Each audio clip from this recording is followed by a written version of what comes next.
Allez, on se salue. Main droite fermée, main gauche ouverte.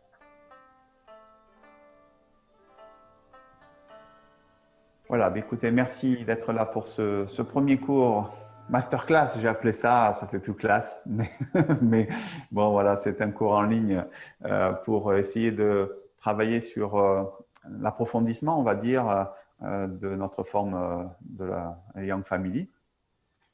Le programme est vaste, c'est un peu compliqué de savoir comment je vais organiser ça parce qu'il y a aussi un public un peu hétérogène. Hein. Parmi vous, il y en a qui sont, on va dire, dans une phase un peu intermédiaire, hein, qui ne connaissent pas encore les trois parties ou pas tout à fait. Certaines, certaines au pluriel, viennent d'une autre école, donc ont besoin de réajuster leurs connaissances aussi pour s'adapter à notre forme. D'autres connaissent bien les trois parties, voire même sont gradés de notre école. Voilà, donc c'est assez varié. Ce qui m'intéresse, ce n'est pas nécessairement de faire un travail sur l'enchaînement à proprement parler, même s'il va falloir qu'on s'en serve comme outil quand même pour travailler et parler de l'approfondissement. Donc, en gros, j'ai quand même prévu de travailler un petit peu sur la première partie sur les premiers cours. On verra si c'est le premier et le deuxième, mais je ne voudrais pas faire beaucoup plus. Pour travailler ensuite sur la deuxième partie et la troisième partie. Peut-être pas forcément sur le déroulé de l'enchaînement, mais sur des mouvements spécifiques pour comprendre des choses un petit peu spécifiques. Voilà, donc ça c'est la première chose pour savoir un peu comment on va découper. Normalement, il y a 8 séances. Donc à la louche, j'envisagerais de travailler 2 séances sur la première partie et puis ça fait 3 et 3 pour la deuxième et la troisième partie. Voilà. Sachant qu'il y a beaucoup de redites dans la troisième partie qui reprend sur la 2. Donc, voilà, donc c'est un peu cette organisation-là. Mais de travailler sur les principes plutôt internes et de aussi parler un peu de théorie pour nourrir la compréhension en fait. Et on va peut-être d'ailleurs commencer par ça.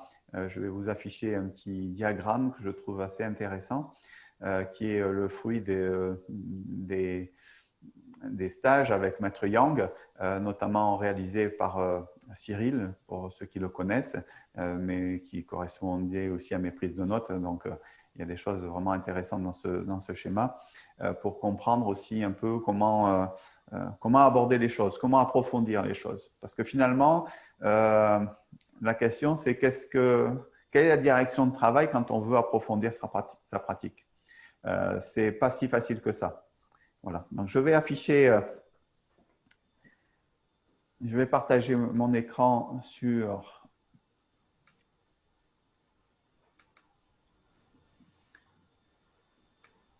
Je ne vais pas commencer par ça, mais par… Est-ce que vous voyez mon schéma? On voit les 10 principes, mais alors l'image, elle est partie distordue, là, oui, comme si la page était tournée. Ah.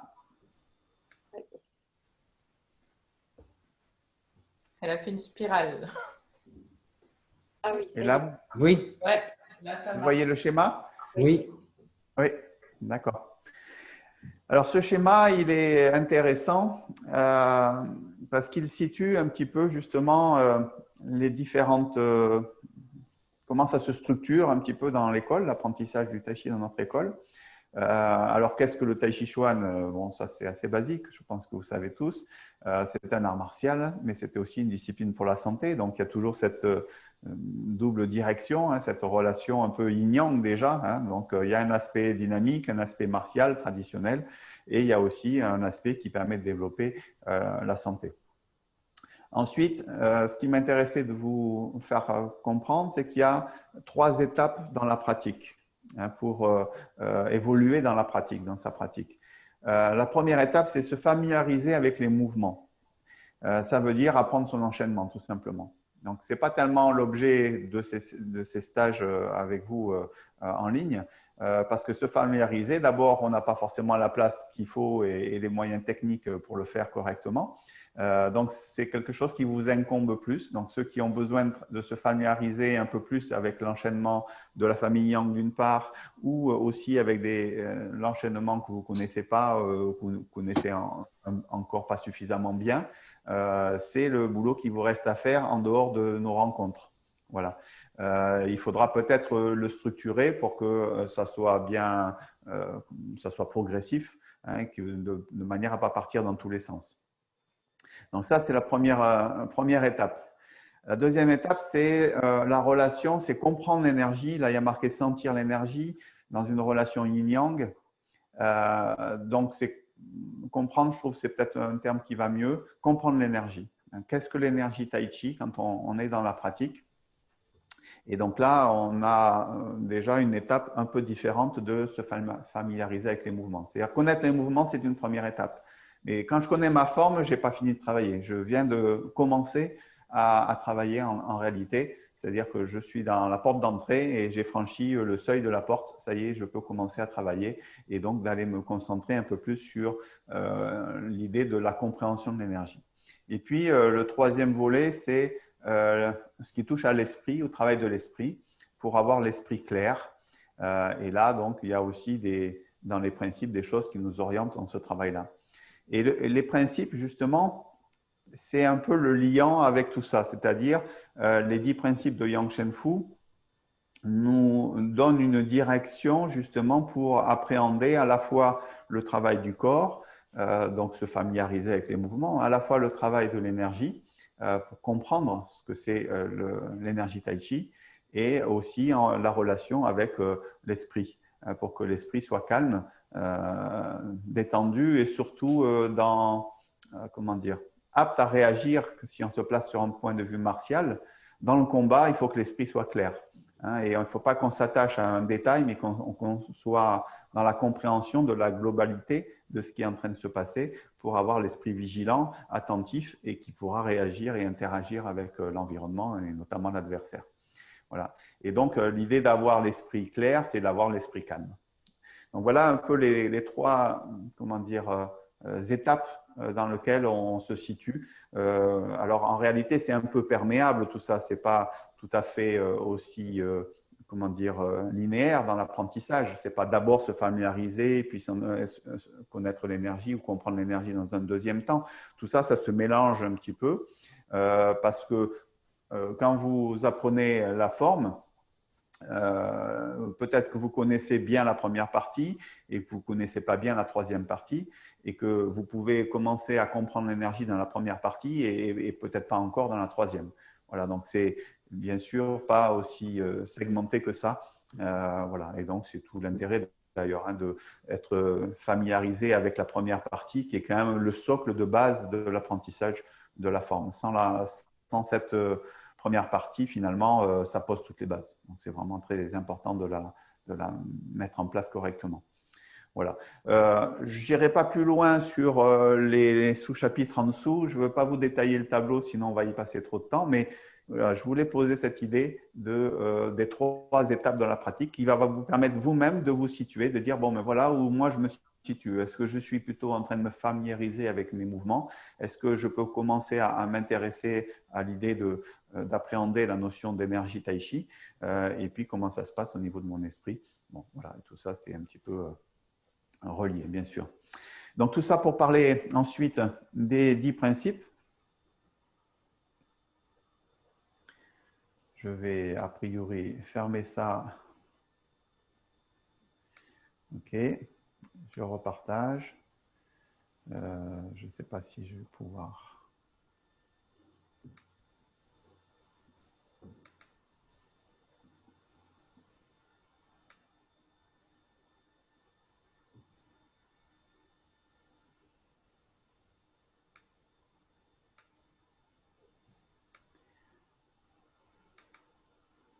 Est-ce que vous voyez les 10 principes? Oui. Oui. Alors, je vous l'enverrai, ce petit support. C'est un support que j'ai récupéré, mais qui a été très bien fait. Peut-être certains l'ont déjà, je ne sais pas. Philippe, peut-être, ou Anne-Marie. Peut-être, oui. Sur le site de l'association, il y est. Oui, je crois que c'est là que j'ai vu. Enfin, c'est Euh, exactement le même. Oui. Voilà, donc les principes, comme je disais, nous servent un peu de lien pour comment dire, orienter notre approfondissement dans le travail. Sachant que les 10 principes peuvent être un peu décomposés aussi dans 3 thématiques principales. Ce qui touche au travail de la forme du corps, c'est un premier point. Ce qui touche au travail de l'énergie et ce qui touche au travail de l'esprit, d'une manière générale. Voilà, donc c'est assez intéressant de vérifier quand on est dans cette démarche d'approfondissement, savoir sur quel domaine on est en train d'essayer de travailler. Voilà. Donc en gros, ce qui va nous intéresser en tout cas pour aujourd'hui, c'est de travailler sur les premiers principes, notamment 4 premiers principes. Ce n'est pas tout à fait les 4 premiers, mais donc vous voyez ici l'esprit, la tête. Donc, la tête est suspendue, hein, vide, éveillée et poussant l'énergie vers le haut. Donc, ça, c'est l'idée de la tête qui est suspendue. Le deuxième principe, c'est rentrer la poitrine et allonger le dos. Troisième principe, détendez la taille, relâchez la taille. Je laisserai de côté distinguer le vide et le plein. On en parlera plus tard sur une autre notion. Et on caler les épaules et abaisser les coudes ou relâcher les épaules et les coudes. C'est le 5e principe en réalité. Voilà. Donc, ces 4 principes nous intéressent particulièrement parce qu'ils touchent à la forme du corps. Voilà. Donc, ça, on pourra s'y référer assez régulièrement quand on pratique. Parce que finalement, quand vous pratiquez, vous avez tendance à, comment dire, orienter votre pratique sur la connaissance de la forme. Alors c'est vrai et c'est nécessaire au début, mais c'est pas forcément, il ne faut pas rester dessus en permanence. Hein. Il faut aller nourrir aussi cette pratique qui est une pratique de répétition, de compréhension du mouvement, de se rappeler de l'enchaînement. Bien sûr que ce n'est pas toujours facile parce qu'il faut se rappeler des pieds, des bras, des machins, etc. Voilà. Mais si on veut nourrir en profondeur, il faut aller un peu au-delà de l'apprentissage uniquement de cet enchaînement et aller se connecter un peu à son ressenti à travers notamment ce que peut nous orienter les 10 principes. Voilà, donc j'enlève ça, j'enlève cet écran-là.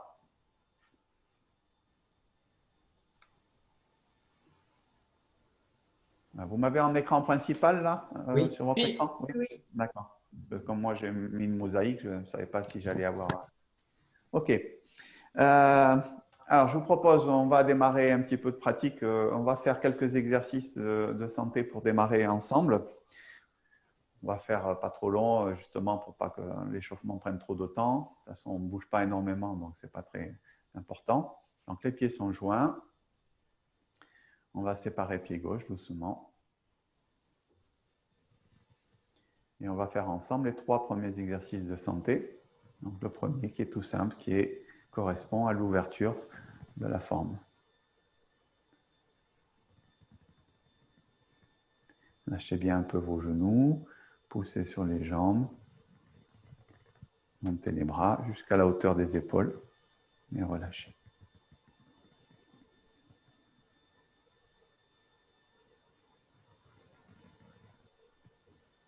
On appelle ça aussi des jibangong, c'est un terme qui est employé pour désigner des exercices qui finalement sont un peu à la marge du Qigong et du Tai Chi. Qui sont des exercices pour préparer le corps, pour préparer l'énergie aussi. Voilà, poussez bien dans vos pieds, déployez vos jambes sans les tendre, montez jusqu'aux épaules, lâchez vos épaules, les coudes et relâchez dans le bassin les genoux et les pieds.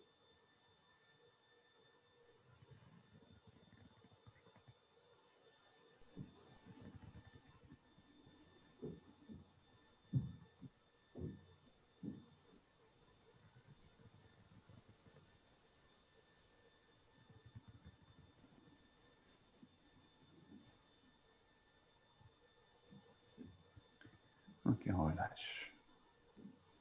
À partir d'ici, je viens monter, ouvrir. On verra que ce mouvement va nous être utile et va nous intéresser pour les mains levées. dans l'enchaînement. Donc là, c'est une approche, un éducatif. Avec sensation ici d'ouverture, de l'avant, inspire, ramener, expire et rassembler dans la poitrine. N'oubliez pas le bas du corps ici. Je pousse un peu dans mes jambes et je rassemble.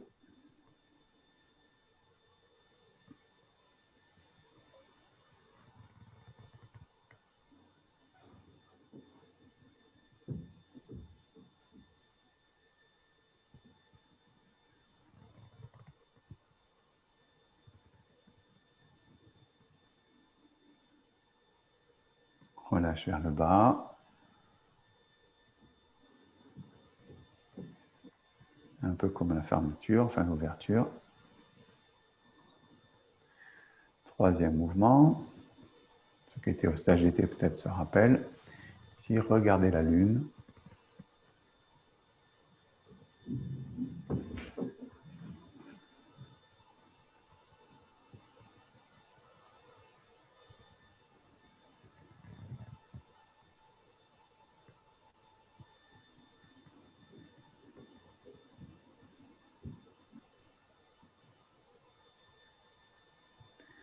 Même chose, je pousse un peu dans mes jambes.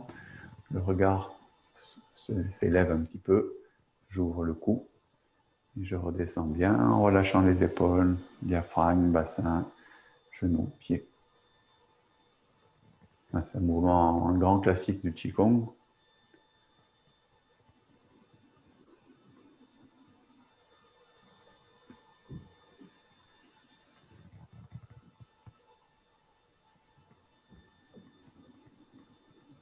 On va terminer avec paume des mains vers la poitrine pour travailler un petit peu la posture de l'arbre.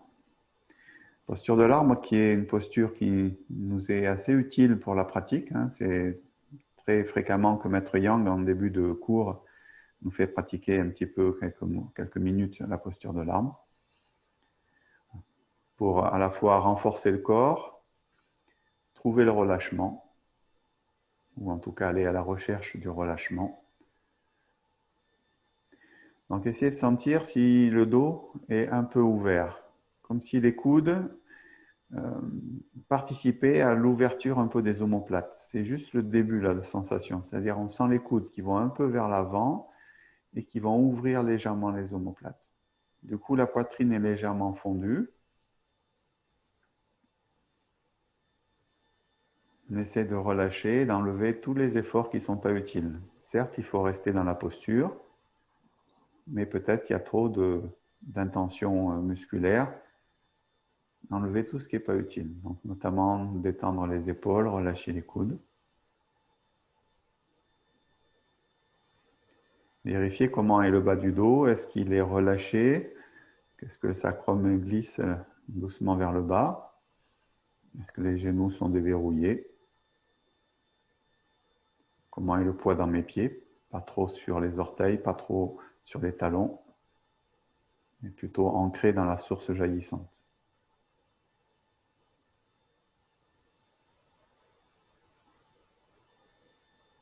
Et puis, comment est la respiration?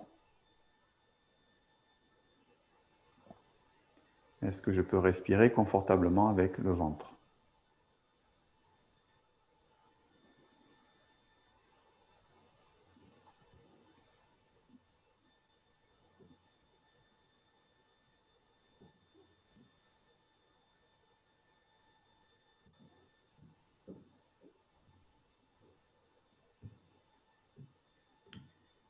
Au niveau de l'esprit, on essaye d'être plutôt concentré sur la sensation du corps, de la posture, pour éviter d'aller alimenter les pensées. On fait sans arrêt, on va dire, une sorte de check-up pour aller écouter les sensations du corps, pour peut-être aller corriger le relâchement ou la verticalité ou la respiration, aller observer la respiration. Voilà, tout ce qui permet de revenir à la posture et au corps, de manière à ce que l'esprit ne s'évade pas dans les pensées profanes, j'allais dire.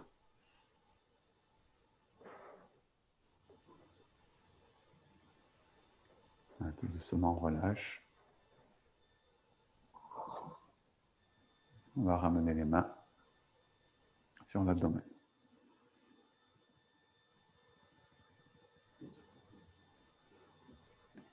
Voilà.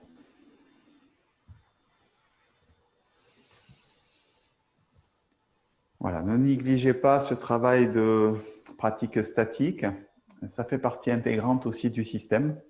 C'est peut-être pas d'un abord aisé au départ, mais ça a quand même beaucoup de vertus de trouver justement cette écoute sur les sensations corporelles d'une part, le renforcement, capacité physique, mais aussi mentale, c'est-à-dire l'esprit, pour rester en position au début, 5, 10, 15, 20, 25 minutes. Donc, dans les examens de Qigong, on demande 20 minutes de posture de l'arbre. Voilà, donc c'est pas évident du jour au lendemain, il faut le pratiquer. Peut-être vous avez eu des gênes dans les bras, dans les épaules. Voilà, ça fait partie de cette pratique. Voilà, donc ça renforce un peu aussi l'esprit, le mental, la volonté. Mais peut-être faudrait aller plutôt dans le versant du lâcher-prise que de la volonté. Car mentalement, on peut y arriver. À un moment donné, il faut essayer de lâcher aussi. Bon, voilà pour petite préparation un petit peu douce. On va balancer les bras de chaque côté pour finir.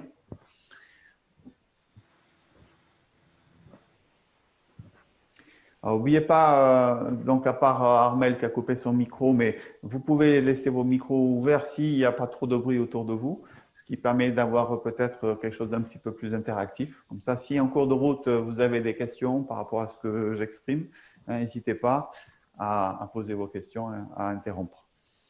Avancez une jambe.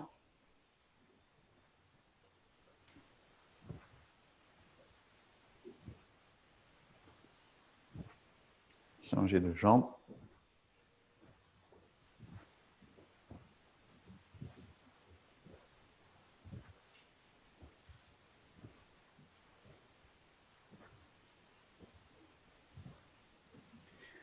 Avec un écartement un peu plus large.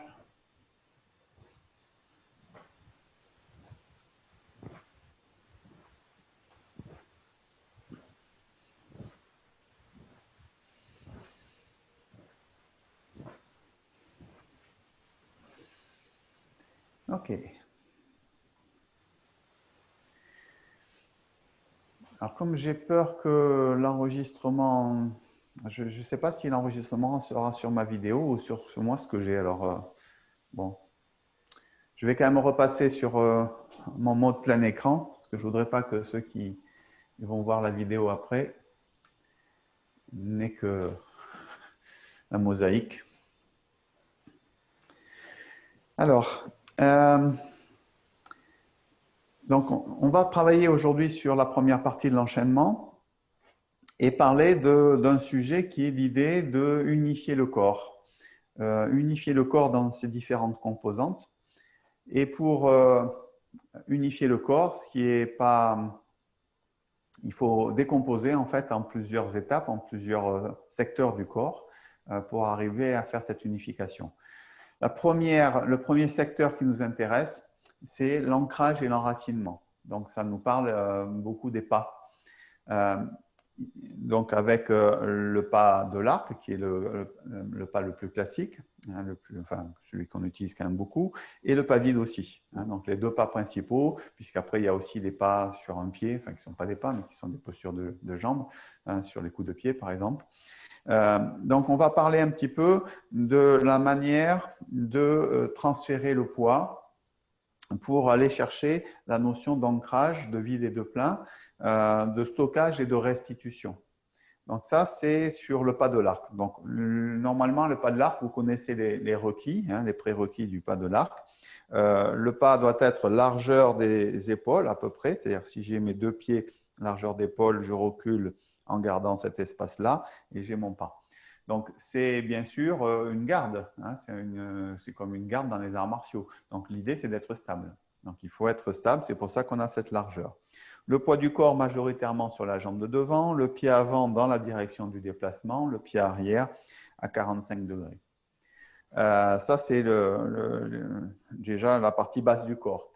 Normalement, 98 fois sur 100 dans notre style, je précise, sachant que la jambe arrière est presque tendue, pas tout à fait parce qu'elle est légèrement déverrouillée, mais elle est quand même bien déployée, elle n'est pas restée fléchie comme ça à l'arrière.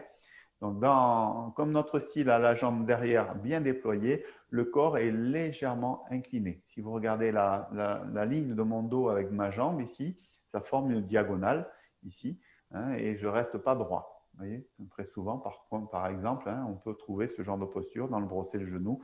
Ici, là, le corps n'est pas correct. Il faut que le corps soit un peu plus incliné. Donc ça, c'est pour les requis du pas. Il y a des exceptions, par contre. Il y en a 3 dans l'enchaînement. Il y a paré à gauche. Le deuxième, je vous écoute, Philippe. Le simple fouet. Simple fouet. Anne-Marie, le troisième.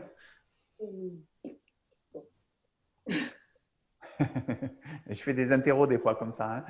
Hein. C'est quoi le troisième? Alors, Philippe. Ça ne me revient plus comme ça. Virginie, ça te dit quelque chose? Ça me dit quelque chose, mais il ne revient pas.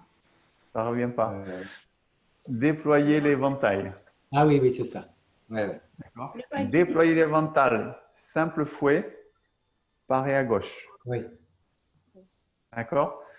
Indispensable de se rappeler de ces 3 exceptions-là. Donc ça, c'est un truc, il faut le noter. J'ai oublié de vous dire, prévoyez un bloc-notes, un petit truc pour noter, hein, s'il y a des choses qui peuvent vous intéresser pendant le cours. Ça peut être intéressant d'avoir ce qu'il faut. Voilà. Donc, je répète, les 3 exceptions où le corps n'est pas incliné dans le pas de l'arc, c'est précis. Hein. Donc là, on est en train de parler du pas de l'arc. Quand on est dans le pas de l'arc, en général, la majorité du temps, la grande majorité, le corps est incliné. C'est-à-dire, il est dans la ligne de la jambe arrière. Sauf 3 fois dans le paré à gauche, c'est-à-dire le deuxième mouvement de l'enchaînement, hein, qu'on va retrouver plusieurs fois dans l'enchaînement, le simple fouet, où le corps est droit, et déployer l'éventail dans la deuxième partie de l'enchaînement. Et si vous regardez d'ailleurs, si vous déployez l'éventail et le simple fouet, vous voyez que c'est quand même très proche ici. En termes d'orientation du corps, hein, tous les requis de ce mouvement correspondent au simple fouet. Voilà, donc ça c'est à noter. Qu'est-ce que je voulais dire d'autre? Donc là, on fixait un peu les requis du pas. Maintenant, ce qui m'intéresse, c'est de parler du transfert de poids, qu'on pourrait appeler distinguer le vide et le plein. Donc lui, c'est l'idée que quand on est sur la jambe arrière, on est sur la source jaillissante de la jambe arrière. Vous allez essayer de le sentir plus que de le comprendre. Si vous mettez votre poids sur le talon, vous allez sentir, c'est assez bizarre d'ailleurs, c'est pas très naturel d'aller mettre le poids sur le talon de la jambe arrière quand on a le poids derrière, ici. Donc, mettez le poids après trop sur la pointe, vous voyez, ce n'est pas naturel non plus. Normalement, il n'y a pas trop de soucis sur la jambe arrière. Quand vous allez pousser sur votre jambe arrière, c'est-à-dire vous appuyez sur la source jaillissante du pied arrière, vous allez réceptionner le poids sur la jambe avant. Et là, dans ce cas-là, vous allez freiner en quelque sorte. Quand vous sentez que l'ancrage arrive sur la source jaillissante du pied avant, vous devez stopper les machines en quelque sorte. D'accord ? C'est pour ça que le genou ne peut pas aller plus loin que la pointe des orteils. C'est parce que je stocke, hein, je restitue la force qui vient de derrière pour la envoyer devant, hein, la restituer vers l'avant, bien sûr avec la partie haute du corps quand il y aura une action martiale, mais il faut sentir ce temps où c'est qu'on réceptionne l'énergie qui vient de derrière. Donc ça, c'est super important. Du coup, ça fait dans un premier temps, en tout cas, une sorte de petit rebond léger. Hein. Par contre, attention, il ne s'agit pas de faire le rebond. C'est-à-dire, si le corps est relâché, il y a une sorte de petit rebond. Si le corps n'est pas relâché, ce n'est pas sûr que ça rebondisse. D'accord? Mais en tout cas, ce n'est pas un but qu'il y ait un rebond, c'est une conséquence. D'accord? Donc, différenciez bien les deux choses. Hein. Ce n'est pas un but en soi qu'on voit ça, cette sensation de rebond, parce que si vous le faites après volontairement, ça va être artificiel. Voilà. Mais si effectivement le corps est relâché, il va y avoir une sensation d'un petit rebond. Voilà, donc ça c'est pour la manière de réceptionner. Hein. Donc ça veut dire que quand on est sur jambe arrière, on stocke l'énergie, et quand on vient sur jambe avant, on restitue l'énergie de la jambe arrière. Voilà, donc vous allez retrouver ça dans les coups de poing. Vous allez trouver ça en brosser le genou. Hein, on retrouve ça bien sûr à plein d'endroits. Hein. Donc c'est important de sentir surtout. Voilà, cet ancrage, ce temps d'ancrage sur le pied. Ça va? Qu'est-ce que je voulais dire d'autre sur la notion d'ancrage? Alors ça, c'est une première étape. Maintenant, on veut le relier avec cette idée de unifier le corps. Pour unifier le corps, il y a une autre condition qui est importante, c'est le relâchement. Si le corps n'est pas relâché, on va avoir des difficultés pour unifier justement le haut et le bas, par exemple, hein, le corps en tout cas dans son ensemble. Donc, il faut trouver du relâchement. Alors, on dit que le bas du corps doit être lourd, le centre doit être souple, c'est-à-dire la taille, et le haut doit être léger. Donc, les bras sont légers. Donc, quand vous allez faire votre travail d'ancrage, de stockage et de restitution, vous devez déjà essayer de trouver comment la taille est souple. Donc, je m'explique. Vous voyez, je suis en train d'essayer de vous le montrer. Ici, j'arrive là, ma taille est souple. C'est-à-dire, elle fonctionne aussi un peu de manière avant-arrière. Ici. Donc, pour l'instant, je n'ai pas encore parlé véritablement de la taille, mais je suis en train, comme c'est difficile de dissocier les choses, mais en fait, j'en parle un peu quand même déjà.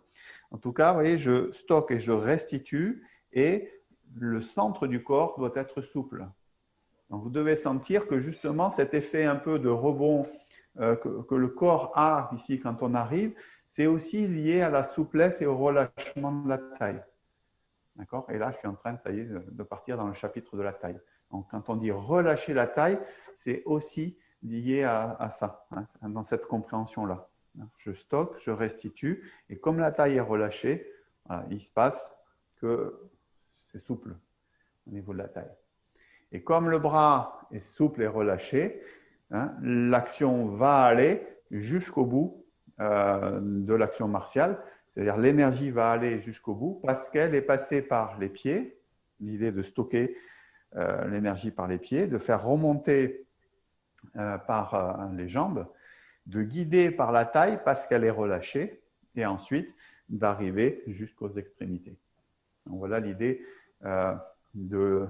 d'unification en fait de l'énergie. Donc l'énergie vient du bas, elle remonte par la taille, par les... Alors peut-être j'aime bien appeler maintenant, parler du centre, je trouve que c'est peut-être un terme qui est plus juste.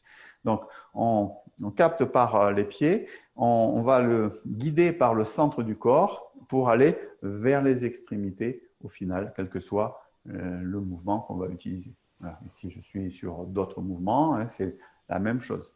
C'est toujours ici, stockage en bas.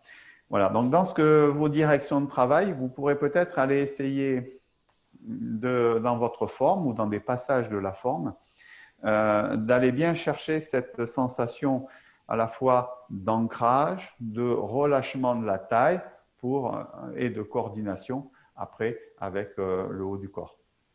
Donc là, je viens de parler du troisième élément qui est important, ou même quatrième, parce qu'en fait, j'ai parlé de l'ancrage, j'ai parlé du relâchement, j'ai déjà commencé à parler de la taille, et il y a l'idée de coordination. Voilà. Donc tout ça, c'est ce qui va permettre d'unifier le corps.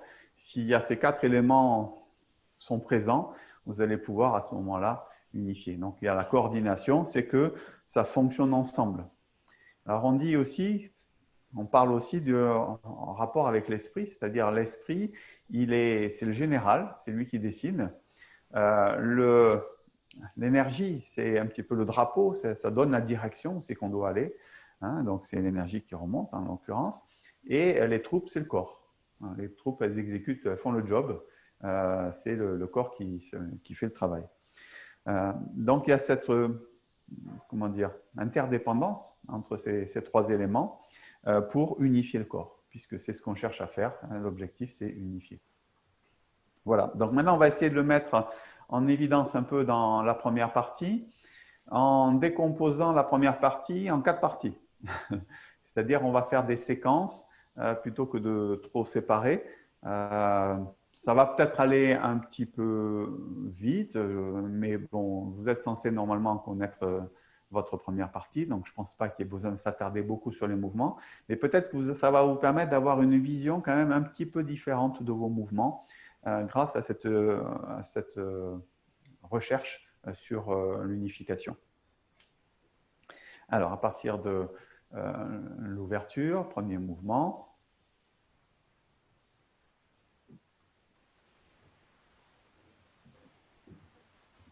Donc, on ouvre le pied droit, on vient monter. Pour l'instant, je le fais de face à vous. Rotation du corps.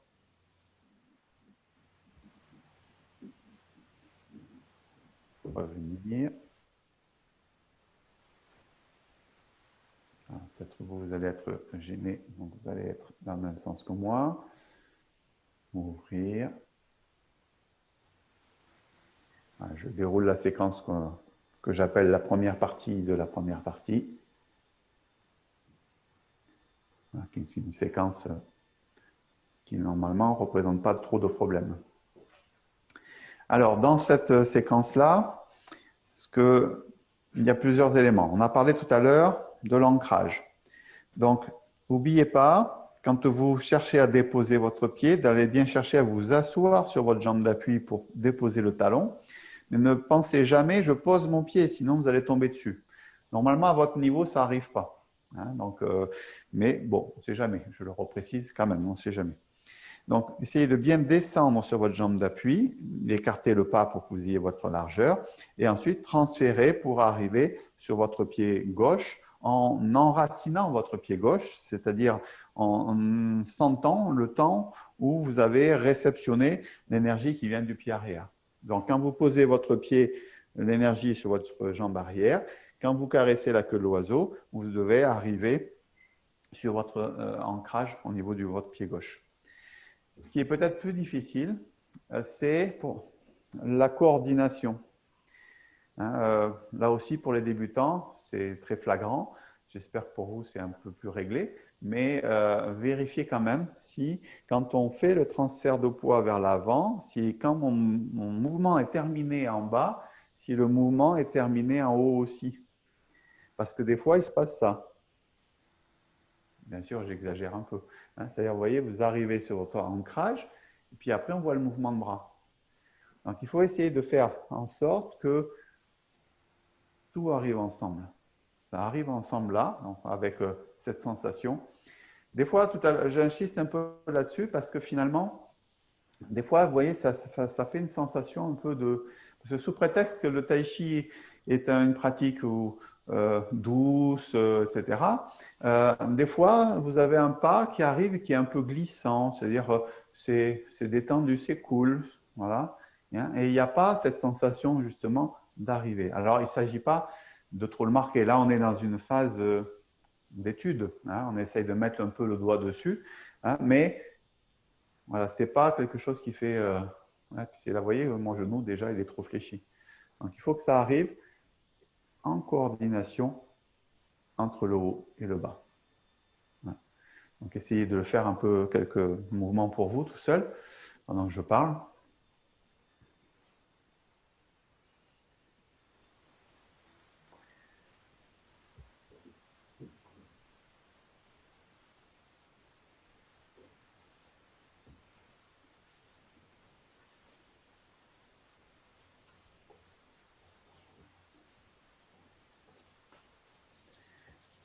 Voilà, au passage,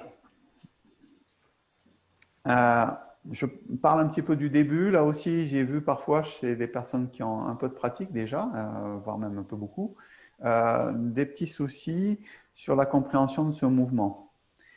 Rotation du corps à gauche, rotation du corps à droite pour attraper le ballon et pas. Vous devez avoir une coordination entre le haut et le bas. C'est-à-dire à quel moment on pose le pied quand on arrive pour attraper le ballon.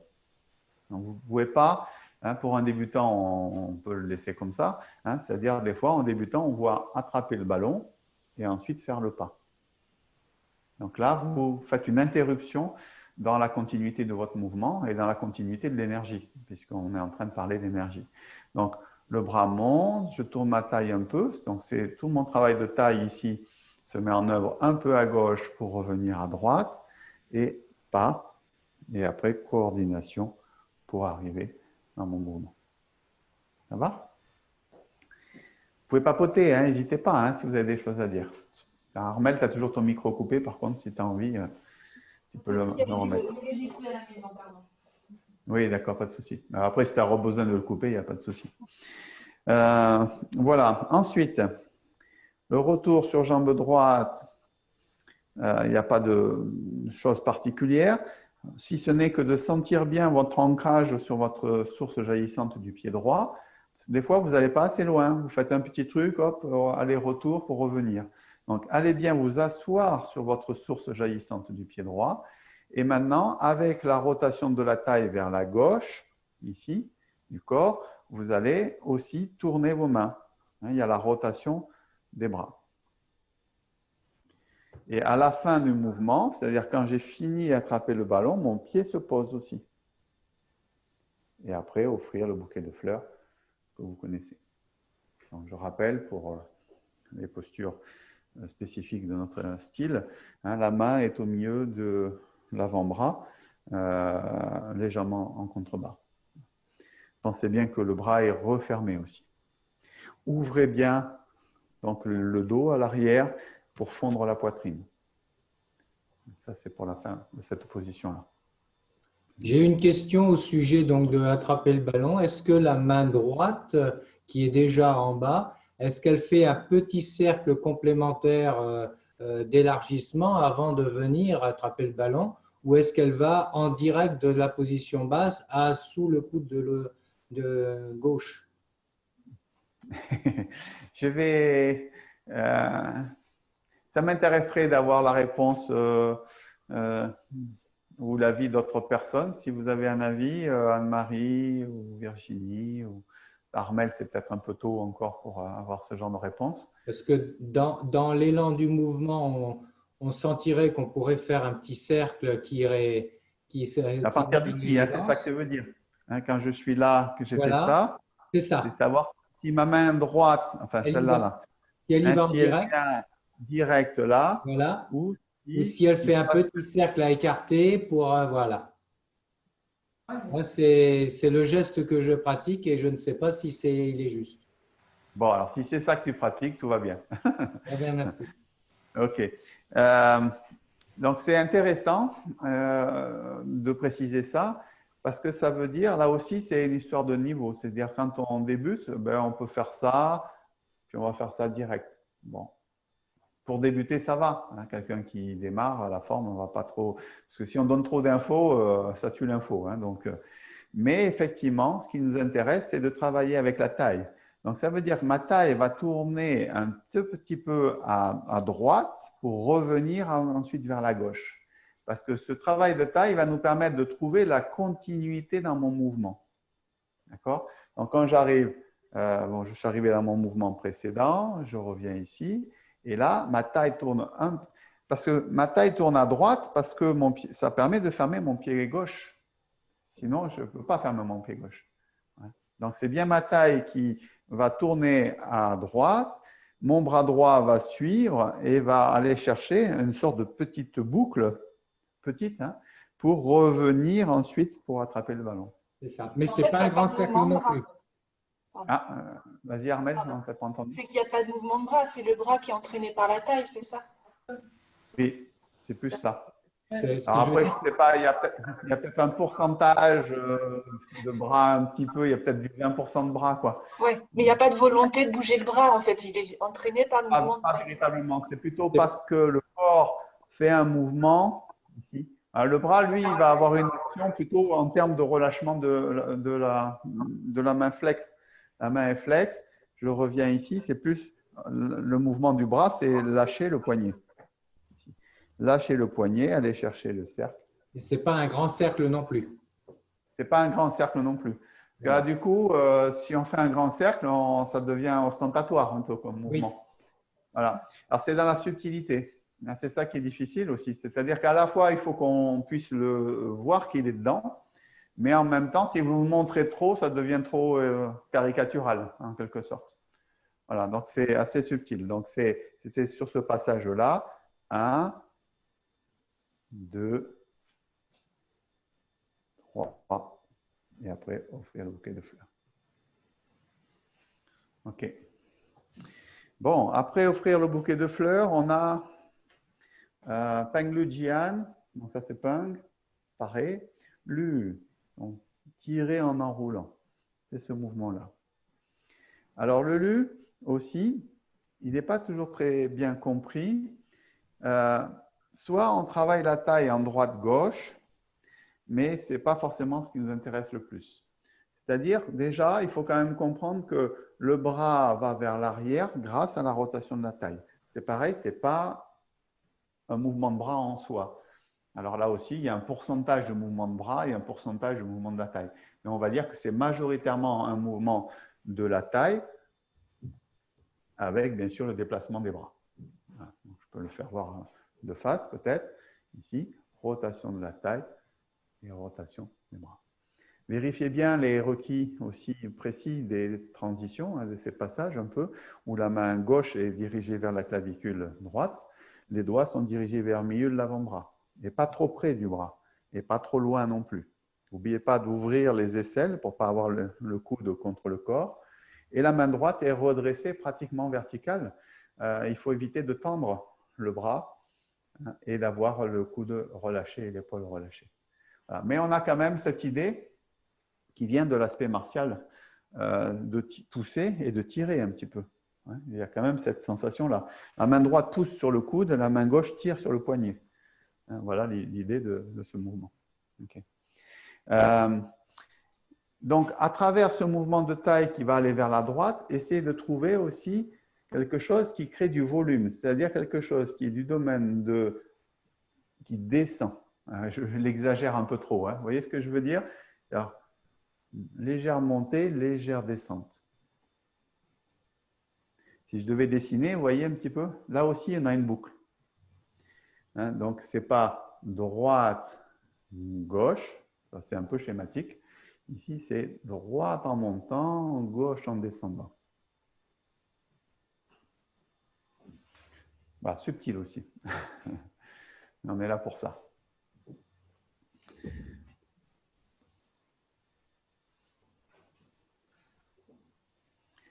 En réalité, ce principe-là, il vous faut l'exporter quasiment partout.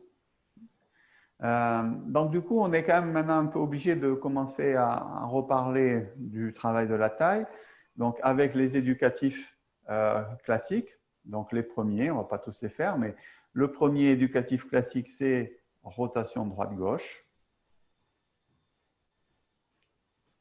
Voilà, donc je peux mettre mes mains paume vers le ciel, au centre, si on le voit bien, c'est au centre du corps, et je tourne ma taille, c'est-à-dire mon centre, sans bouger les hanches. Voilà. Si vous bougez les hanches, les jambes vont bouger. Donc pour l'instant, ça ne m'intéresse pas trop. Donc essayez de tourner la taille sans que ça impacte vos genoux. Alors, bien sûr, l'amplitude est moins grande, on ne peut pas aller très loin. Mais on n'a pas dit qu'il fallait aller très loin, puisque les mouvements sont petits en général, le mouvement de la taille. Donc là, c'est celui-là qu'on pourrait se servir dans le mouvement qu'on vient de parler. Quand je fais ça, ça peut être du droite et du gauche.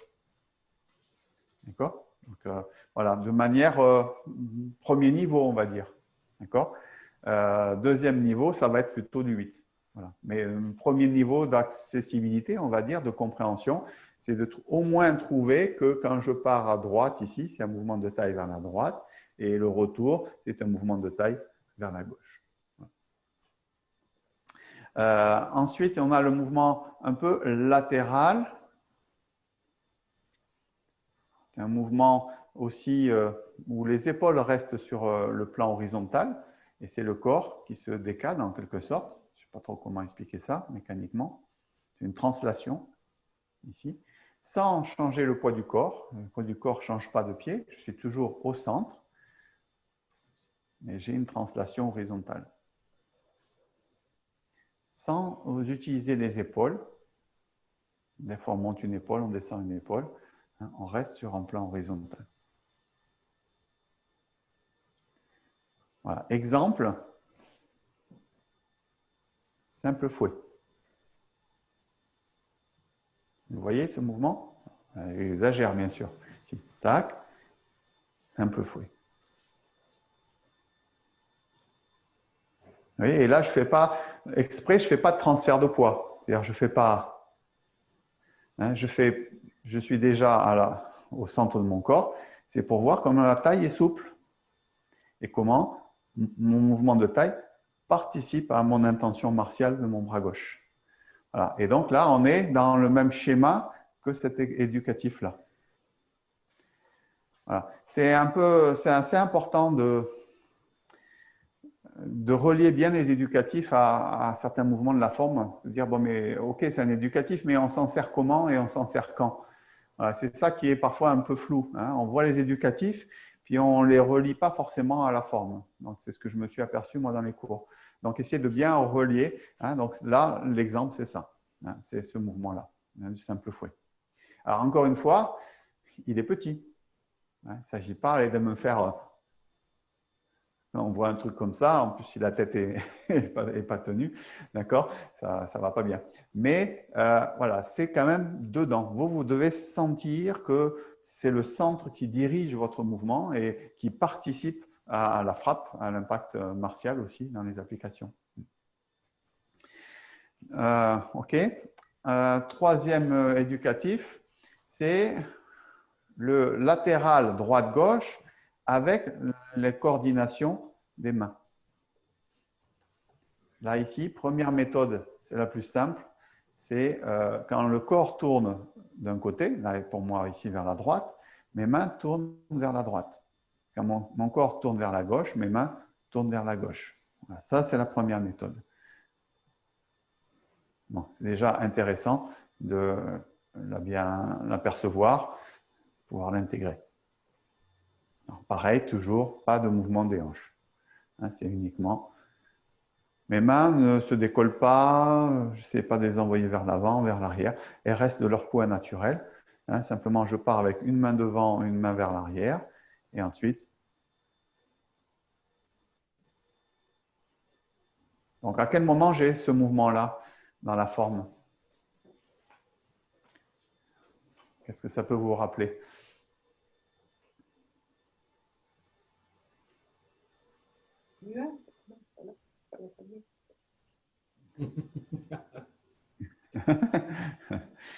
Allez pas chercher bien loin, c'est dans les premiers mouvements de la forme. En fait, j'en ai parlé tout à l'heure. Ici, quand je fais oui. le retour ici, voilà, oui. Bon, avec le petit cercle. Pour l'instant, je gomme le petit cercle pour le laisser un peu de côté, mais ici, rotation de la taille vers la gauche, rotation des mains.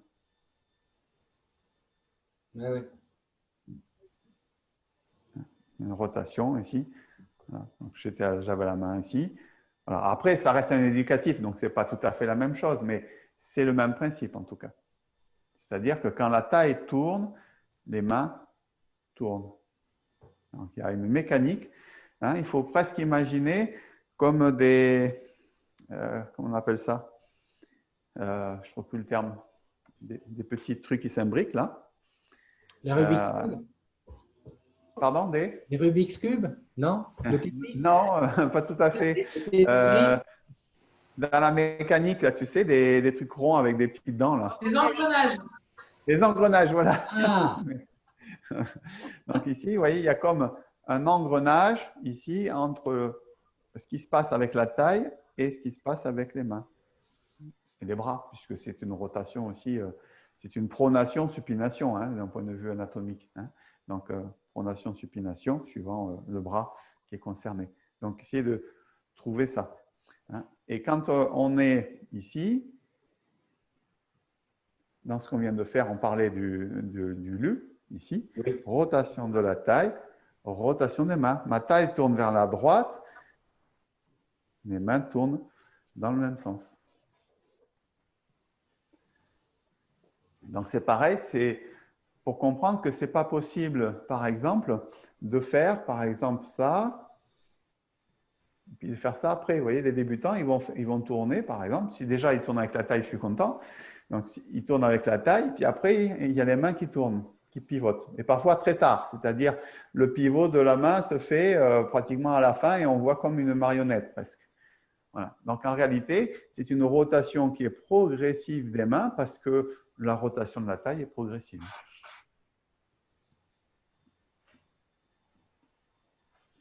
Et on a la même chose à la fin du mouvement dans le sens inverse.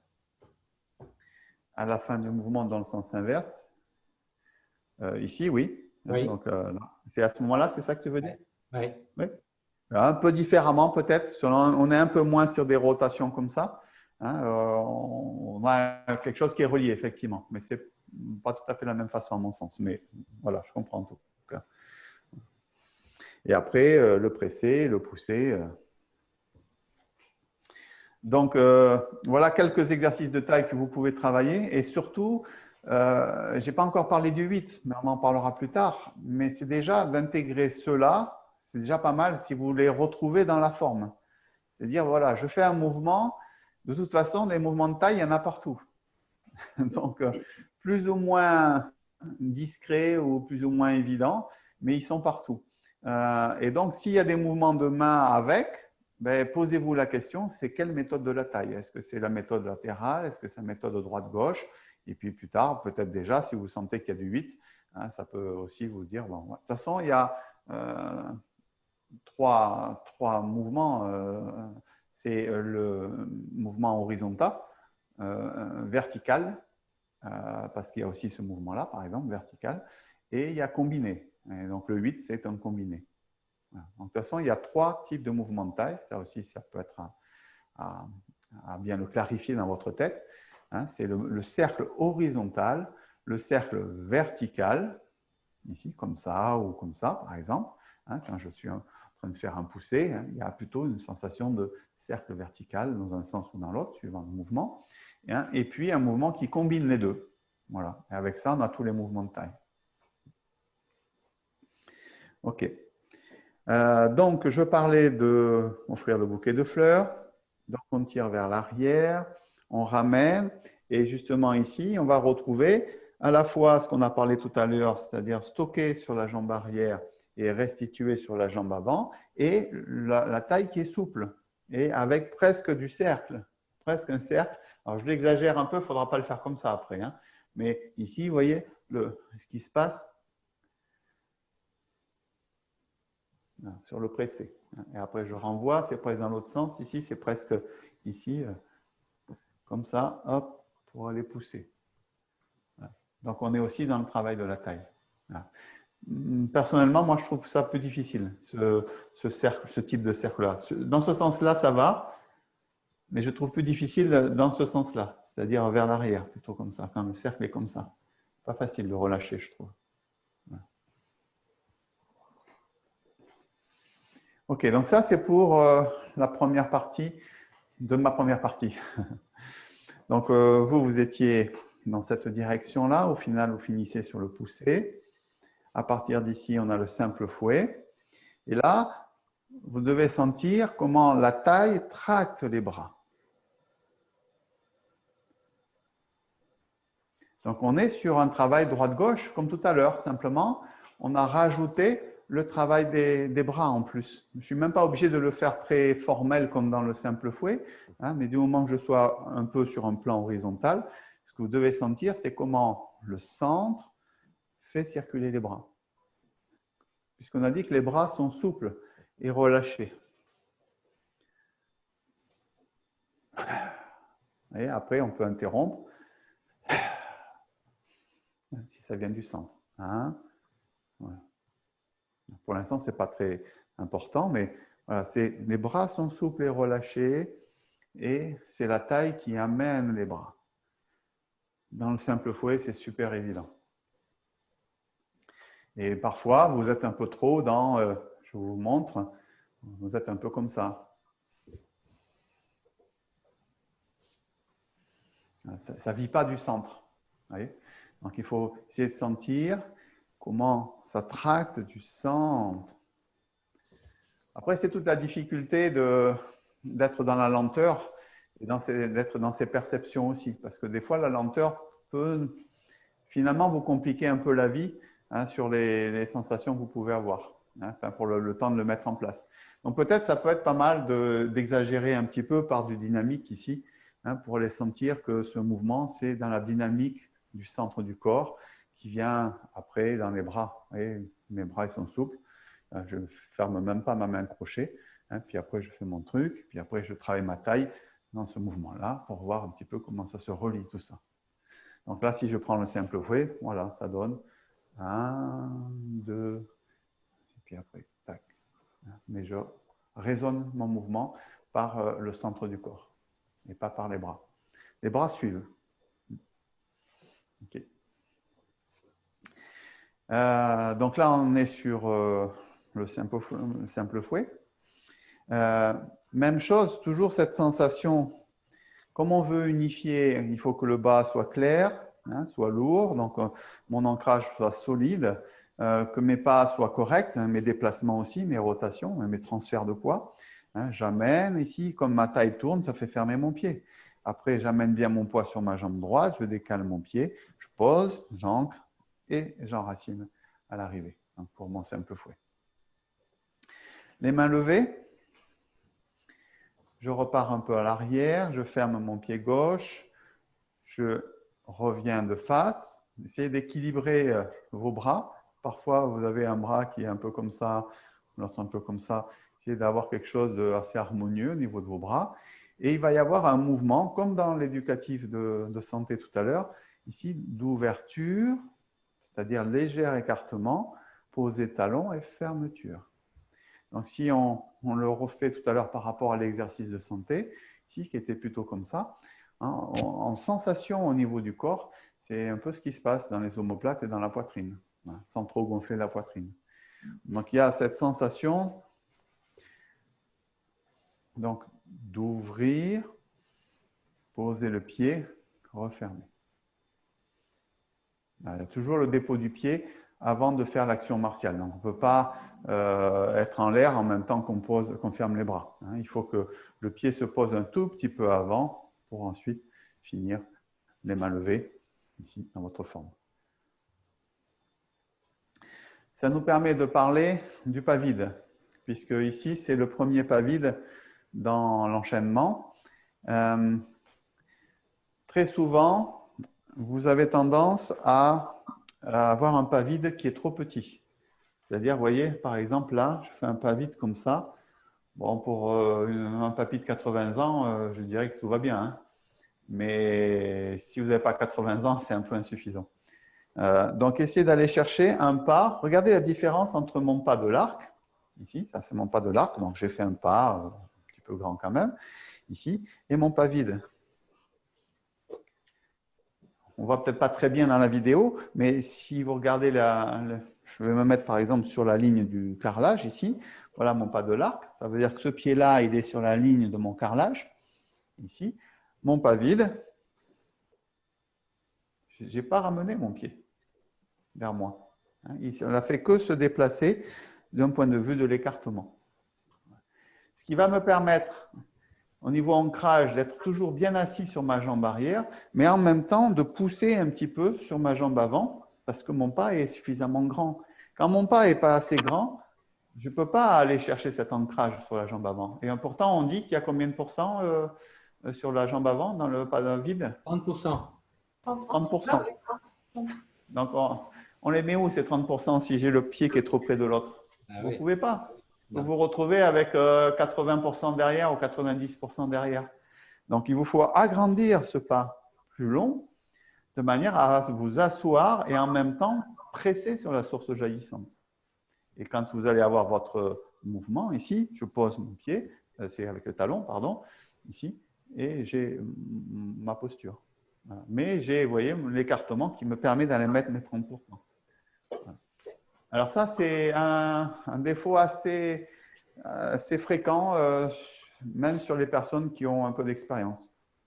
Donc, vérifiez, faites votre autodiagnostic pour vérifier si c'est votre cas ou pas. Attention, là aussi, dans notre école, il y a des spécificités sur la façon de déposer les pieds dans le pas vide. Donc, 2 formes de pieds avec la plante du pied, mais pas la pointe du pied. Et la deuxième forme, c'est avec le talon, avec l'avant du pied qui ne touche pas, mais ce n'est pas avec la pointe du talon. Mais ça, c'est trop relevé. Donc, c'est plus rabaissé ici parce que je cherche à écraser un peu mon talon. Et la version avec la plante, ce n'est pas avec la pointe. Et d'ailleurs, vous voyez que si je veux faire la pointe, vous m'avez vu faire, j'ai ramené mon pied plus près. Sinon, je n'arrive pas à faire la pointe. Dans la grue blanche, par exemple, ici, voilà. Donc, des fois, si je fais la pointe, je suis comme ça. Mais par contre, j'ai du mal à le faire là-bas. Alors qu'avec ma méthode, ici, enfin ma méthode, ce n'est pas la mienne d'ailleurs, excusez-moi, c'est le maître Yang. Ici, c'est la plante du pied qui est ancrée ici. Donc ça, c'est une petite précision sur… Alors ça, c'est difficile à retravailler. Il faut réformer un peu cette sensation-là. Ça va mettre un peu de temps. Voilà, pour ceux qui viennent d'autres styles, il faut être patient avec soi-même.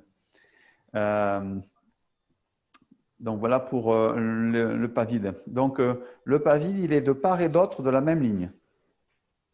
Voilà, avec, on a dit, à peu près 30% devant, 70% derrière. Et lâchez bien aussi votre sacrum ici, quand vous êtes dans cette posture-là. Donc agrandissez votre pas, que ce soit dans les mains levées ou dans la grue blanche qui va venir après.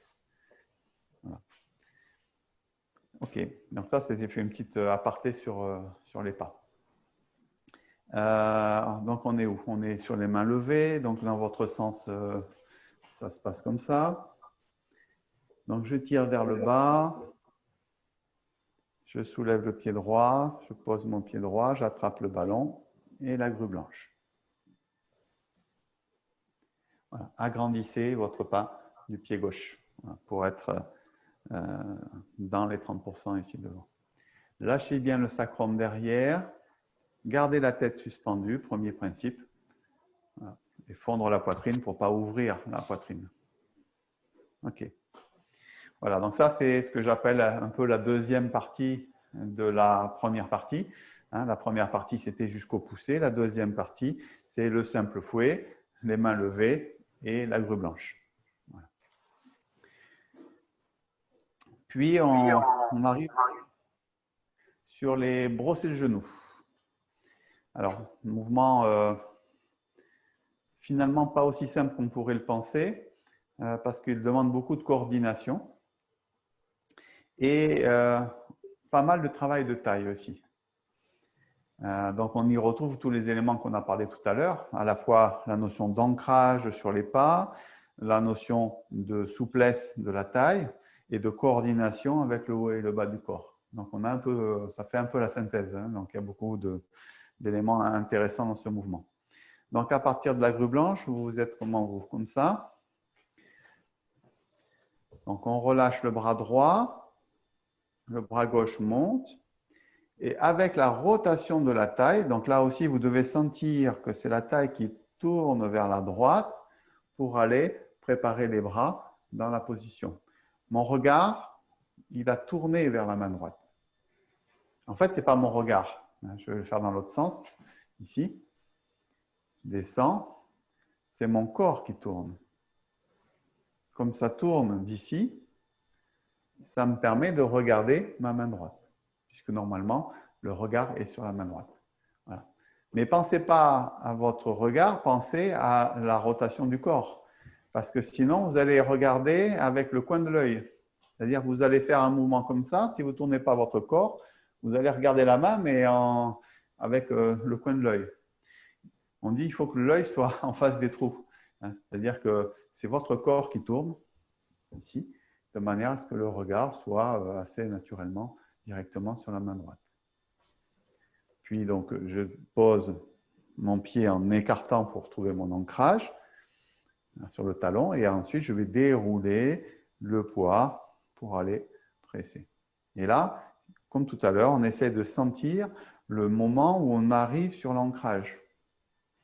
On essaie de sentir si la taille est relâchée, si c'est souple au niveau de la taille et si les bras aussi sont relâchés. Et ensuite, la coordination. Donc, il y a beaucoup de choses. Vous voyez, c'est un mouvement qui est très riche. Ce qui en fait d'ailleurs un mouvement, du coup, un peu compliqué. Donc, on refait ensemble. Vous, dans ce sens-là. 1. Rotation de la taille pour avoir le regard à droite.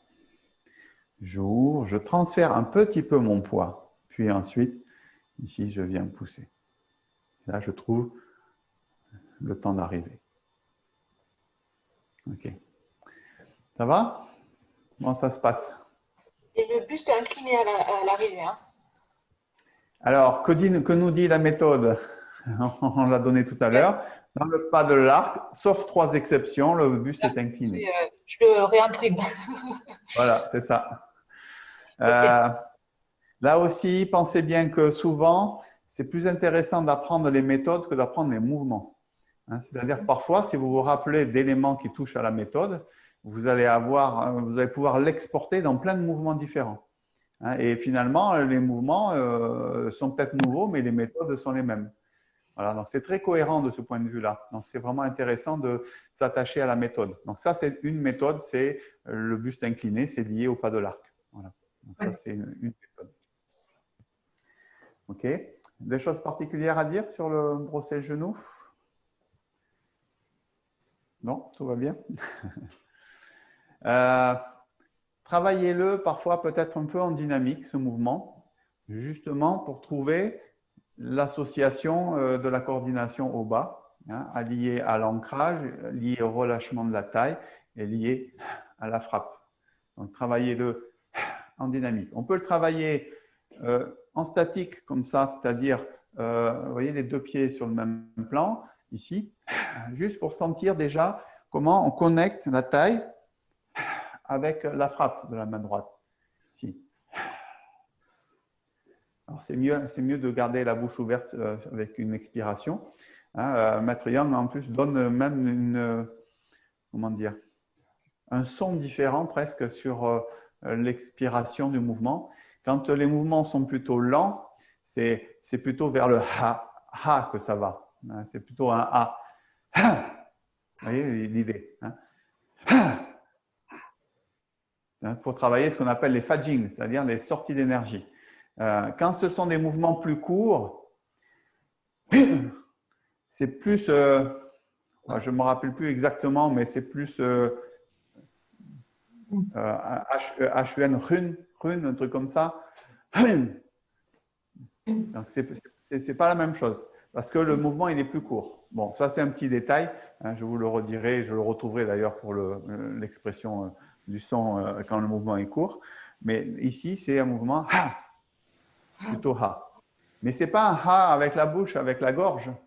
Hein, c'est un ha qui vient du ventre, ici. Ha, ha. Que ce soit coup de poing, c'est là pareil. Donc ça, vous pouvez le travailler pour vérifier dans un premier temps la coordination de la taille avec le haut du corps. Et vous le faites en statique. Comme ça, vous ne vous compliquez pas trop la vie avec le transfert de poids. Première étape, premier niveau, on va dire. Une fois que vous avez réussi à bien coordonner comment ça se coordonne entre le haut et le bas, après, vous rajoutez les pieds. Et là, ici, d'abord, vous travaillez votre ancrage. Puis, coordination entre haut et bas. Et ensuite, avec le souffle. D'accord? Ça vous donne 3 étapes en quelque sorte pour aller améliorer. Et puis, une fois que vous l'avez fait un peu en dynamique comme ça, ben, vous essayez de ralentir les choses pour le faire comme dans la forme. C'est-à-dire avoir ce même ressenti de quelque chose qui est coordonné et unifié que quand vous le faites un peu plus en dynamique. Voilà. Bon, j'étais un peu ambitieux sur le programme. Je ne pense pas que j'irai plus loin sur l'enchaînement, mais ce n'est pas très grave, ce n'est pas ça qui était notre objectif. J'avais mis ça comme trame générale. Par contre, j'aimerais bien maintenant soit avoir vos retours ou vos questions ou vous voir un petit peu pratiquer sur quelques mouvements de manière à ce qu'on puisse se débriefer. Comme ça, chacun va aussi jeter un coup d'œil. Alors, je ne vais peut-être pas demander à tout le monde de participer comment dire, je vais mettre une vidéo en évidence hein, et peut-être on va commencer par Philippe. Je vais faire le tirage au sort aléatoire. Ce qui m'intéresserait, Philippe, c'est par exemple, on va partir du début, hein, c'est de voir le premier, deuxième mouvement, enfin la première séquence jusqu'au poussé. D'accord? Ça te va? Est-ce qu'avant ça, vous avez des questions, quelque chose de particulier ou on peut leur aller poser Non, c'est vrai. OK. Alors, je mets en évidence la vidéo de Philippe.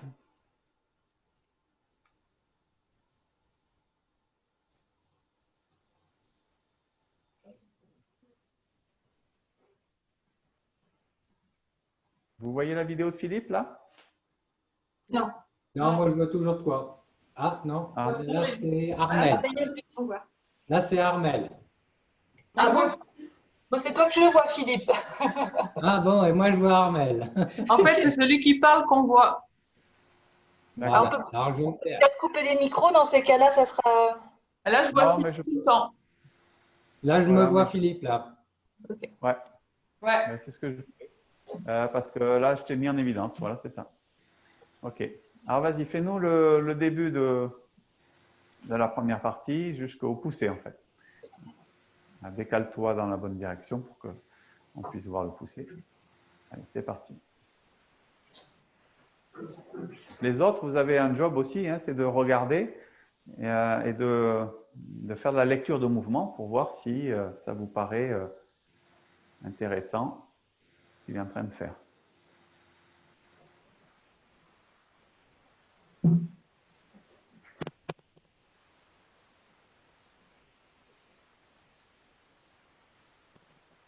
Recule-toi un petit peu, Philippe, avant de continuer.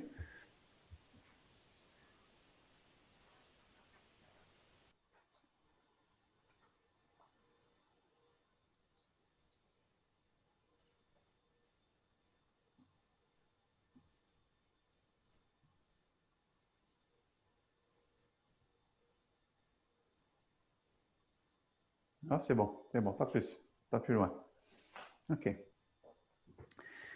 Un petit coup à nouveau encore, comme ça on va avoir… décale-toi un peu sur ta gauche, un tout petit peu sur ta gauche. Voilà. Non, non, sur ta gauche à toi. Encore un petit chouï. Voilà. Allez, c'est parti. Regardez bien les autres.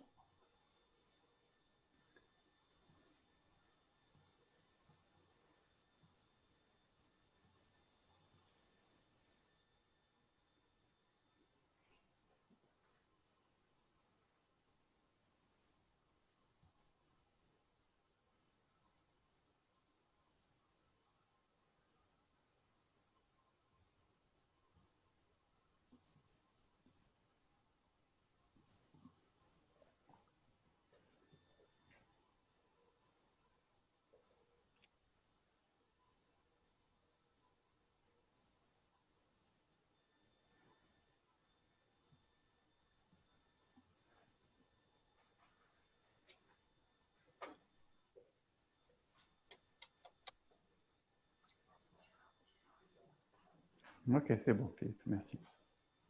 Bon, alors qu'est-ce que vous avez vu les autres? C'est bien. C'est bien. Oui, mais c'est pour lui faire progresser. Il faut lui dire des choses qui ne vont pas.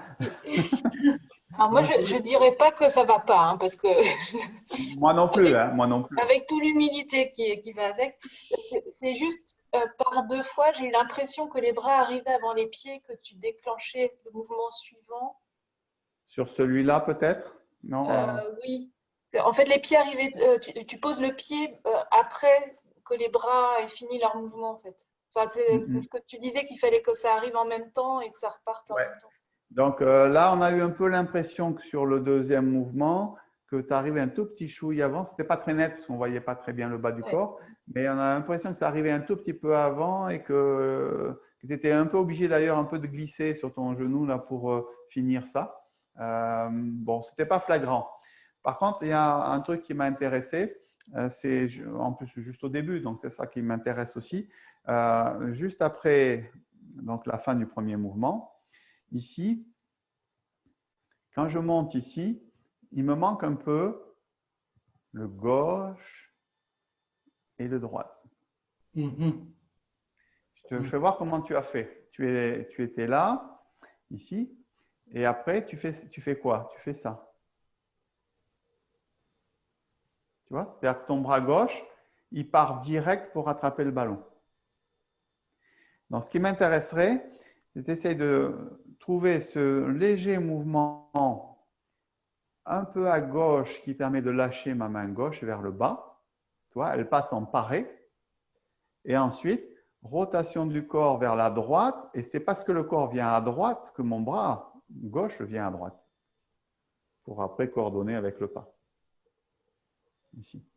Tu vois ce que je veux dire, Philippe? Oui, oui, oui. Voilà, Oui, donc oui, je te fais voir comment tu l'as fait. Comme ça, on va essayer de bien visualiser la différence. Donc là, il a fait. Peut-être que je l'exagère un peu, hein, Philippe. Hein. C'est pour les besoins pédagogiques. Voilà. Et voilà ce qu'il faut aller chercher.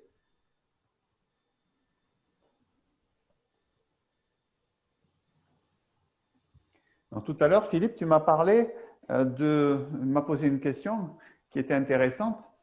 Ben, c'est comment dire, c'est le même mécanique ici, en réalité. C'est-à-dire que quand je lâche ma main gauche et je tourne un peu ma taille, je vais avoir une sorte de petite boucle ici. La boucle me permet de relier pour aller attraper le ballon. Et c'est la même question que tu m'as posée tout à l'heure dans un autre mouvement.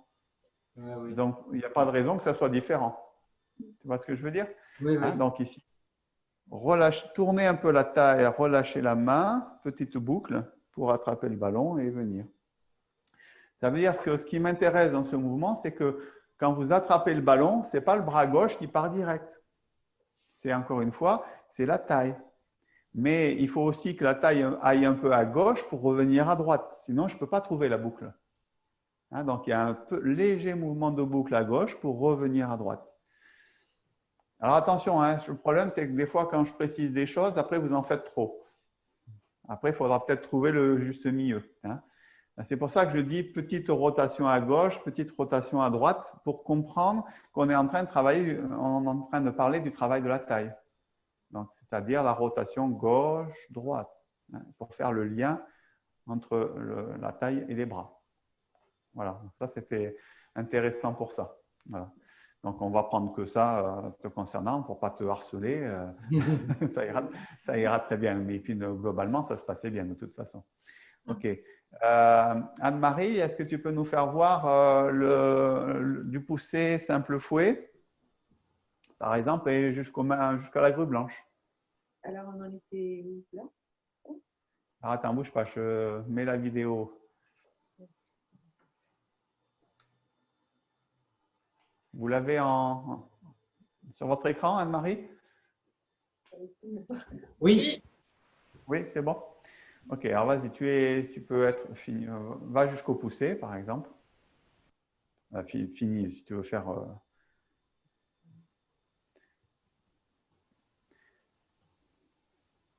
OK, tourne-toi un tout petit chouille, change de direction un petit peu vers ta droite. Tourne-toi, non, dans l'autre sens.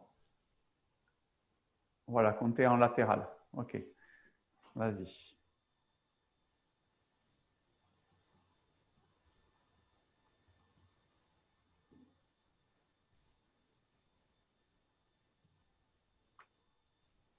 Donc, les mains levées. La grue blanche déploie ses ailes.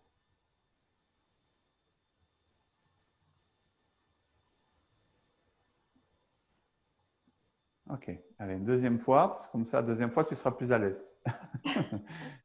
C'est l'idée. Alors, c'était là. C'était,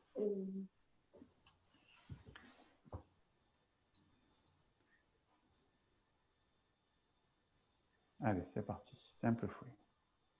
Regardez bien les autres. Essayez de voir un petit peu qu'est-ce qui peut l'aider pour améliorer son mouvement.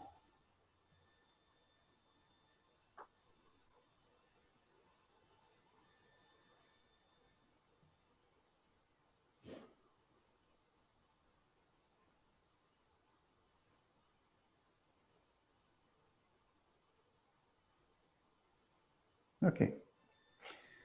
Merci, Anne-Marie. Ça va, c'est pas un exercice facile, hein? Je vous fais mettre un peu devant tout le monde. Tout mon bazar. Alors, tout le monde ne va pas passer, hein. Je sens Armel qui s'inquiète déjà. Donc, pas de souci. Armel, on n'aura pas le temps de te faire passer. Oh mince alors. Ok. Alors, qu'est-ce que vous avez vu? Il y a un premier point, moi, celui qui m'a paru le plus évident, assez flagrant. Est-ce que vous l'avez vu? Pour moi, c'est le regard. Elle a le regard par terre. Ouais. Et donc, ça ne la guide pas, ça ne l'amène pas. Ouais. Donc, il y avait la tête qui n'est pas suspendue. Hein, donc, le regard, donc du coup, machin, tu te regardes pédaler en fait. Hein, donc, c'est vraiment important quand tu fais notamment ton mouvement de simple fouet, puisqu'ici, tu es censé intercepter un coup de poing qui arrive pour balancer la personne, voire le renvoyer et puis le frapper. Donc, si tu commences à regarder par terre, ça ne va pas marcher. Hein. Donc, du coup, là, c'est le travail sur le premier principe qui nous intéresse, c'est-à-dire tête suspendue pendant tout le temps, ici, avec le regard sur un plan horizontal, le regard sur la main droite quand je pose ma main, ici, et pas sur mes pieds. Et ensuite, ici, je regarde l'adversaire qui arrive parce que je vais parer son attaque. Voilà. Donc, le port de tête, qui est au-delà du port de tête, va comment dire, être un peu embêtant pour le port du dos aussi. Et m'a semblé noter que par moment, au niveau du dos, je suis en train de chercher à quel moment, dans des phases un peu intermédiaires, par exemple, au moment où tu poses ton pas ici, j'ai un peu l'impression qu'il y a quelque chose qui est un peu de cet ordre-là, qui se penche un peu vers l'avant, avant de partir. Moi, je ne sais pas, ce n'est pas très, très clair, mais voilà, fais attention que quand tu poses ton pied ici, effectivement, il faut relâcher là. Hein. Il faut relâcher la taille ici quand on pose le pied pour ensuite aller frapper, mais il ne faut pas non plus, pas exagérer non plus. Ok. Donc, ouais, la tête, je pense que c'est un bon axe de travail à vérifier. Il faut que tu vérifies. Alors là, bien sûr, en situation où tout le monde te regarde, ça n'arrange rien en général. Et donc, peut-être que tu étais plus vigilante justement sur tes déplacements, sur tes pieds, etc. Voilà. Mais à vérifier quand même. Tu vois, dans ta pratique, tu reprends ta forme et tu fais un petit check sur ta première partie, uniquement sur la première partie, pour vérifier si tu as bien ta tête redressée et ta tête suspendue dans ta pratique. Okay. D'accord, bien. Bon, Merci. voilà. Bon, ben écoutez, là pour moi, on a fait un petit peu le tour de ce que je voulais qu'on parle. N'hésitez pas à me faire des retours. Hein, c'est un peu une expérience un peu particulière, un peu nouvelle à la fois pour vous et pour moi, avec les contraintes de la vidéo qui ne nous permet pas de dérouler l'enchaînement. Mais voilà, j'essaye de trouver un compromis pour aller expliquer. Bon, je parle beaucoup, mais bon, là, on n'a pas trop le choix, hein, puisque c'est l'outil qui veut ça. Voilà, j'espère que ça vous aura convenu, que ça répond à vos attentes.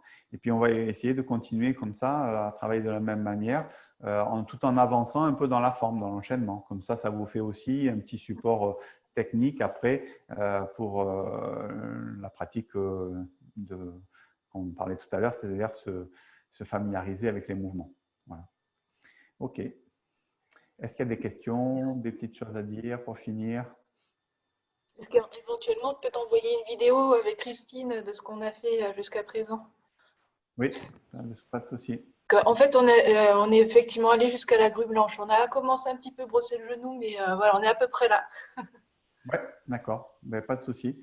Ok. Hein, si les autres super. aussi ont envie d'avoir un peu de débriefing aussi, ça fait partie de l'idée de ce masterclass parce que c'est aussi pour vous aider à progresser. Et donc, il n'y a pas de souci. Donc, je prendrai le temps pour regarder un peu vos vidéos Ouais, génial. et Merci. donner quelques retours. Voilà. Ouais. Ben, sur ce, passez un bon week-end. Merci. Merci à vous. Et puis à bientôt. Ben, le prochain, c'est au mois de. On est quoi en octobre? Donc c'est en novembre. Novembre. Le Je prochain, crois c'est le 15 novembre, je crois. que c'est le. Oui, peut-être ça doit être ça. Ouais, il me semble. C'est après le 11 novembre. Ça doit être le week-end qui est après le 11 novembre. Voilà. Donc pareil, si vous ne pouvez pas y assister, vous me réclamez le lien. Les enregistrements Zoom ne sont pas terribles en termes de qualité. J'essaierai de voir si je peux améliorer ça. Pas par Zoom, mais en doublant avec une caméra. Mais là, je ne pouvais pas l'installer parce qu'il me manquait du matériel. Bon, je verrai. Enfin, déjà, quand même, on arrive à avoir un outil pour retravailler dessus. Voilà, bonne journée, bon week-end. Merci. Au Bonne revoir. journée.